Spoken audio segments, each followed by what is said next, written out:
How many of you have ever been to Tijuana?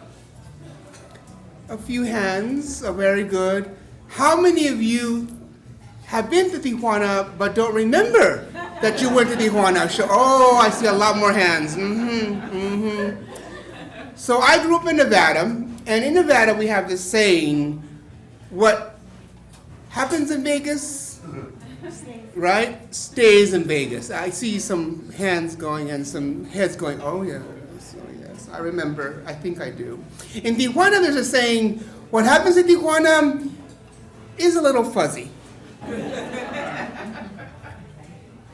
I one day decided that I wanted to go across the border to TJ, as the locals say, and I thought, why not? So I took my friend, Paquito, from Puerto Rico, across the border with me. And we are in Tijuana, and things happen there that are unique, like unicorns, very unique. And so for those of you who have gone there, there are things that happen there that are so unique, so different, that animal control has to be called on occasion. I'll just put it out that way. And there's amazing food, but food that I had never tasted, but I was willing to go there. Because after all, when you go to Tijuana, you gotta, branch out. And I went to the taco stands. And there are tacos that I have never seen. There is eyeball taco, ojo. There is seso taco, brains. There is tripa taco, tripe, right? And there are crickets, grillos. And my dear friend Paquito, who is much more daring than I am, decided to try all of them. And he says to me, Carlos, you gotta have the grillos, the crickets. I'm going, oh. And he says, you gotta have the ojo, the eyes. I'm, oh, no. And I grab my little chicken taco. Like, this is good enough for me. And I see the nerve endings through his teeth. And the antennas, I'm like, oh no, I'm not trying any of that. It gets worse. This woman is watching me as I am completely floored by what I'm seeing, and she realizes this Americano, I'm not American, I am American, but I'm, Mexican. But in her eyes, I'm Americano, gringo. And she says, I'm gonna have fun with him. So she begins to introduce the crickets right in front of me. And she literally puts a basket in front of my face going, here, have more grillos. I goes, oh, no, I freaked out, totally freaked out. They're jumping in the basket going, oh, no, I can't eat that. Raw crickets? Come on. So I'm going, that's enough. So we said, okay, let's go on to the next place. And we decide to go to Adelitas, which is the largest bar in Tijuana. It's fabulous. And that night, we're lucky. We're having like 3-for-1 beers, cervezas. I think that's great. That's great. I can afford that. And after about 6 beers, not all me, no. I shared one with my friend Paquito. There is a sumo wrestling night that night. And the winner gets a big cash prize. I thought, why not? So I get into the suit. How many of you ever seen these wrestling matches? Oh yeah, so you know what I'm talking about, right?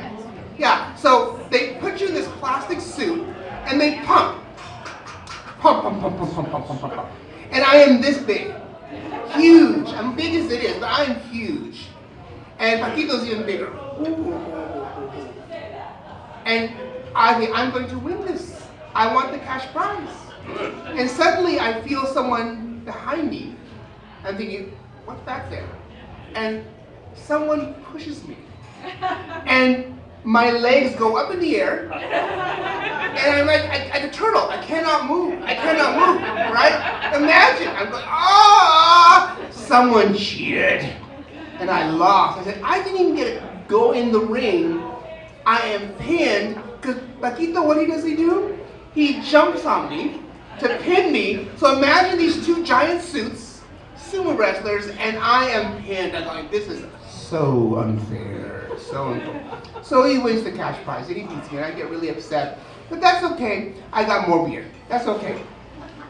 I look at my watch and I said, oh, we have to go across the border because it's getting late. And I don't want to drive in Tijuana to San Isidro in the dark. That's dangerous. Get in the car.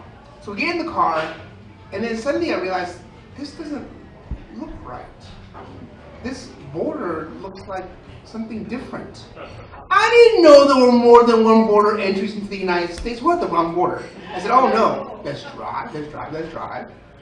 Well, things have happened in this country, and the lines to get back into this country are very, very long. And I'm looking up and going, no. But we're going to get across the border. I'm an American citizen. I have my passport. Paquito is from Puerto Rico. He's an American citizen, right? Yeah. But Paquito has an accent. So the moment we get to the border, he panics. He's going, they're going to ask me where I'm from. Well, sure enough, they do. Sir, where are you from? I'm from Nevada. Go ahead. Sir, where are you from? And Paquito says, Puerto Rico.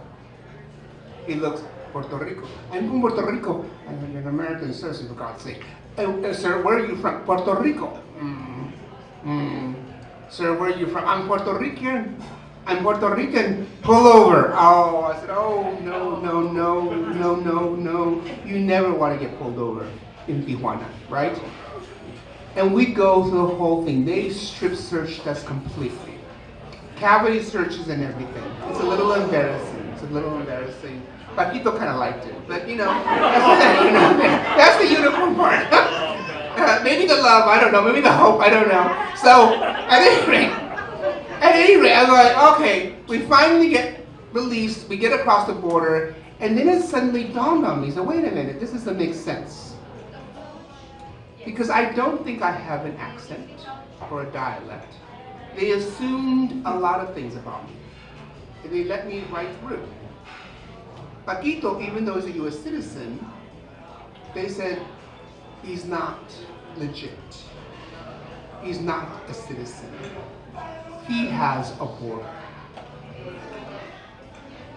Think about it.